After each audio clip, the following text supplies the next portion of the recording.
If God is loving, why would he send anyone to hell? That is one of the hardest questions that people ask, and really one of the most important. I once heard a missionary named Paul Washer say to imagine that you're sitting in a courtroom and a man before you stands on trial for murder.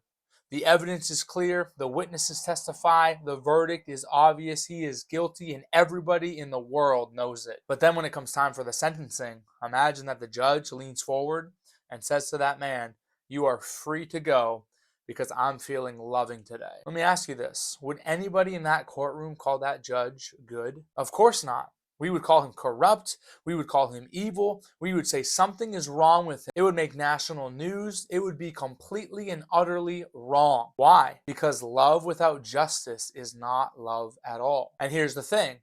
God is not a corrupt judge. The Bible tells us that he is perfectly holy and he is perfectly just. And because he is, that means he cannot overlook sin, he cannot excuse it, he cannot sweep it under the rug, and he cannot pretend it doesn't matter. The Bible says in Romans 6:23 that the wages of sin is death. That means the penalty for sin is death. And this penalty is not harsh, it is simply God's justice. Now, the fact of the matter is that every act of pride, every lustful thought, and every evil deed is an act of rebellion against a holy God, and justice demands a sentence. Now, imagine standing before that same judge, but this time it's your name on the record. Imagine every hidden thought, every hidden sin that you've ever committed is laid bare before the eyes of a holy God, and there's no defense, there's no excuse. You know the verdict.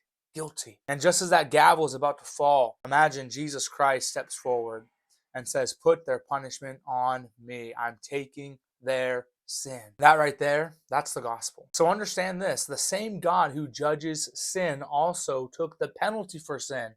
At the cross, Isaiah 53 tells us that Jesus was wounded for our transgressions and he was bruised for our iniquities. This means that Jesus absorbed the justice of God so that mercy could be offered to us sinners. Now, hell shows us how serious sin really is, but the cross of Christ shows us how deep the love of God really goes. God does not just send people to hell out of cruelty. He allows those who reject his mercy to bear the consequence of their own sin. And hell is simply the tragic result of a soul that has refused the grace of God. So maybe the real question isn't how could a loving God send people to hell? Maybe it's this: how could anyone reject a God who went to the cross to save them from it?